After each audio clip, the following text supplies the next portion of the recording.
Hi friends. So இன்றைக்கி நம்ம வீடியோவில் வந்து எதை பற்றி படிக்க போகிறோம் அப்படின்னு சொல்லி பார்த்தீங்கன்னா வந்து இஎம்எஃப் ஈக்குவேஷன் ஆஃப் அல்டர்னேட்டர். அதாவது வந்து அல்டர்னேட்டர் அப்படிங்கிற கான்செப்ட் வந்து நிறைய வந்து சொல்லியிருப்பேன். ஸோ இதில் வந்து நம்ம வந்து இஎம்எஃப் ஈக்குவேஷன் வந்து டிரைவ் பண்ண போகிறோம். அது வந்து முக்கியமான தேவையான ஒரு விஷயங்கள் வந்து முதல்ல என்ன அப்படிங்கிறது வந்து சொல்லியிருக்கேன். ஃபஸ்ட்டு வந்து பார்த்திங்கன்னா வந்து ஃப்ளக்ஸ் அப்படிங்கிறது வந்து ஃப்ளக்ஸ் பெர் போல். ஒரு போலுக்கு வந்து எவ்வளோ அளவுக்கு வந்து ஃப்ளக்ஸ் கிரியேட் ஆகுதுங்கிறத வந்து டினோட் பண்ணுறது வந்து வெப்பருங்கிறது தான் ஃப்ளக்ஸோட யூனிட் அப்படிங்கிறத தெரிஞ்சுக்கோங்க. ஸோ செகண்ட் திங் வந்து பார்த்திங்கன்னா ஜெட்ன்றது வந்து என்ன பார்த்திங்கன்னா டோட்டல் நம்பர் ஆஃப் கண்டக்டர்ஸ். மொத்தம் எத்தனை அமௌண்ட் ஆஃப் கண்டக்டர்ஸ் வந்து நம்ம கையில் இருக்குது, அதாவது வந்து பெர் போல் தான். அதுவும் ஒரு போல்னால் எத்தனை ஸ்லாட் இருக்குங்கிறது குறிப்பிட்ட அமௌண்ட் ஆஃப் ஸ்லாட் இருக்கலாம். ஸோ ஒரு போலுக்கு எத்தனை அமௌண்ட் ஆஃப் ஸ்லாட் இருக்குது, அந்த ஸ்லாட்டில் வைக்கிறதுக்கு எத்தனை கண்டக்டர் நம்ம கையில் இருக்குது அப்படிங்கிறது தெரியணும். ZPH அப்படின்னு பார்த்தீங்கன்னா conductors per phase connected in series. அதாவது ஒரு ஃபேஸ்க்கு எவ்வளோ கண்டக்டர்ஸ் வந்து சீரிஸில் கனெக்ட் ஆகிருக்குங்கிறது தான் வந்து ZPH அப்படிங்கிறது. ஸோ இப்போ வந்து பார்த்திங்கன்னா வந்து ஃபர்ஸ்ட் வந்து இஎம்எஃபோட ஆவரேஜோட வேல்யூ கண்டுபிடிக்க போகிறோம். So average value of EMF வந்து எப்படி இருக்கும் அப்படின்னு சொல்லி பார்த்தீங்கன்னா வந்து ratio of flux cut in 1 revolution to that of the time taken for 1 revolution. 1 revolutionனா நீங்கள் வந்து சுற்றுறதை நினச்சிடாதீங்க. இது சுற்றுறது இல்லை. நாம் வந்து அதை வந்து நாம் வந்து சர்க்குலேட்டிங்கை நாம் வந்து கொடுக்கக்கூடிய விஷயம் தான் வந்து அதை வந்து ரெவல்யூஷன் அப்படின்னு சொல்கிறாங்க. ஃபஸ்ட்டு ஒரு போலை கன்சிடர் பண்ணிவிட்டு அதுக்கு அடுத்தபடியாக ரொட்டேட்டிங்கில் உள்ள அடுத்த போல் இப்படி ஒன்று ஒன்றா கன்சிடர் பண்ணுறது தான் நம்ம ரிவால்வ் பண்ணணும். நம்ம பார்க்கும்போது ரவுண்டாக தானே பார்த்துட்டு வருவோம், சர்க்கிளாக தானே இருக்குது. ஸோ அதை தான் வந்து ரெவல்யூஷன் சொல்கிறாங்க தவிர இது வந்து சுற்ற போகிறதில்ல. ஸோ இஎம்எஃப் வந்து flux cut in 1 revolution. So அதாவது ஒரு ரெவல்யூஷன் ஒரு போலில் வந்து ஒரு ஃப்ளக்ஸ் வந்து கட் பண்ணுன்னு சொன்னால் அதோட வேல்யூ என்னென்னா 5 into P. Pனா நம்பர் ஆஃப் போல்ஸ். ஸோ எந்த அளவுக்கு வந்து ஒரு ரெவல்யூஷன் வந்து எத்தனை போல்ஸ் இருக்கோ அத்தனை போல்ஸை ஃப்ளக்ஸ் கட் பண்ணும். அதோட வேல்யூ என்ன, ஃப்ளக்ஸ் கட் இன் 1 revolution பார்த்தீங்கன்னா 5 into P அப்படிங்கிறத தெரிஞ்சுக்கோங்க. ஸோ டீங்கிறது வந்து டைம் டேக்கன் ஃபார் 1 revolution. ஒரு ரெவல்யூஷன் வந்து முடிக்கிறதுக்கு வந்து எந்த அளவுக்கு வந்து டைம் எடுக்குது, இந்த ஃப்ளக்ஸ் வந்து ஒரு ரெவல்யூஷனை கட் பண்ணுறதுக்கு எவ்வளோ டைம் எடுக்குன்னு பார்த்தீங்கன்னா 60/ns. NSன்றது வந்து சிங்க்ரனஸ் ஸ்பீட், 60/ns செகண்ட்ஸ் அப்படிங்கிறத வந்து அதோட வேல்யூங்கிறத தெரிஞ்சுக்கோங்க. ஸோ இந்த ஃபர்ஸ்ட் வந்து flux cut in 1 revolution, second வந்து டைம் டேக்கன் ஃபார் 1 revolution. அந்த ரெண்டு குவான்டிட்டி வந்து நம்ம கண்டுபிடிச்சோம். அந்த ரெண்டு குவான்டிட்டி வந்து நம்ம டிவைட் பண்ண சொன்னாலே இஎம்எஃபோட ஆவரேஜ் வேல்யூ கிடச்சிரும். ஸோ ரெண்டு டிவைட் பண்ணிங்கன்னு சொன்னால் என்ன வரும்னு பார்த்தீங்கன்னா 5P / 60/ns போட்டு அது வந்து ரிவர்ஸில் எழுதிங்கன்னா 5 into P into ns/60. So P/ns/60 சொல்லி பார்த்தீங்கன்னா கீழே ஒரு 2 மல்டிப்ளை பண்ணிக்கோங்க. மல்டிப்ளை பண்ணிங்க என்ன கிடைக்குன்னு பார்த்தீங்கன்னா P/ns/120 கிடைக்கும். அது வேறு ஒன்றில் ஃப்ரீக்வன்சி. இது நம்ம வேறு விதமாக பார்த்துருப்போம். அதை வந்து ns = 120 f/p சிங்க்ரனஸ் ஸ்பீடோட ஃபார்முலா பார்த்துருப்போம். ஸோ கீழே வந்து 2 மல்டிப்ளை பண்ணலாம், மேலேயும் 2 மல்டிப்ளை பண்ணிக்கோங்க. ஸோ அது வந்து இந்த ஒரு ஃபார்மெட்டில் கிடைக்கும் அப்படிங்கிறத தெரிஞ்சுக்கோங்க. இப்போ இஎம்எஃபோட விலை வந்து எப்படி இருக்குன்னு பார்த்தீங்கன்னா 2f5 volts அப்படின்னு சொல்லி வரும். இந்த 2 எங்கிறது வந்து பார்த்தீங்கன்னா நான் ஏற்கனவே சொல்லியிருந்தேன். கீழே வந்து நீங்கள் 2 மல்டிப்ளை பண்ணி 120 ஆக்கிட்டு அந்த ஹோல் டைம் P/ns/120 வந்து f மாற்றிட்டு மேலேயும் வந்து நியூமரேட்டரில் வந்து 2 வந்து மல்டிப்ளை பண்ணிக்கோங்க. அதான் வந்து என்னென்னு பார்த்தீங்கன்னா 2f × 5 volts. வோல்ட்ஸ்ன்றது இஎம்எஃபோட யூனிட்.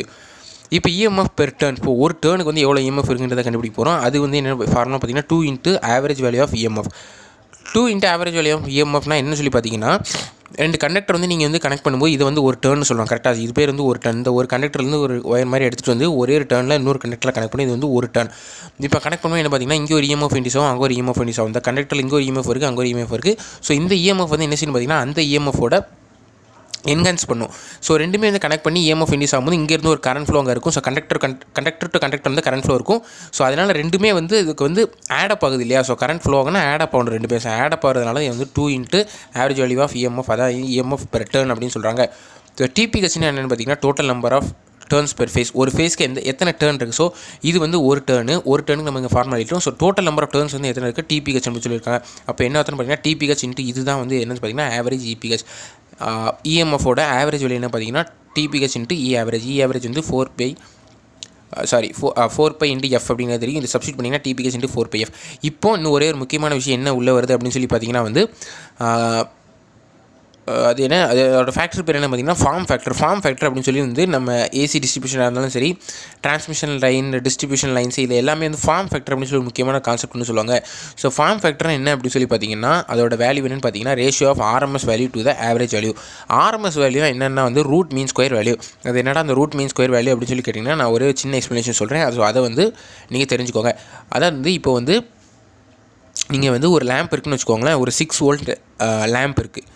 இது வந்து நீங்கள் டிசி சப்ளை கொடுத்தீங்கன்னா கண்டிப்பாக அந்த லேம்ப் வந்து எரியும். கரெக்டாக. ஸோ அதே 6 volt சப்ளையை நீங்கள் ஏசியில் வந்து கொடுக்கும்போது அது எந்த லெவலுக்கு வந்து இந்த டிசியோட மேட்ச் ஆகுதுன்னு சொல்கிறாங்க. ஸோ அதான் வந்து ஆர்எம்எஸ் வேல்யூங்கிறது தெரிஞ்சுக்கோ. ஸோ பீக் வேல்யூங்கிறது வந்து ஏசி வேல்யூ.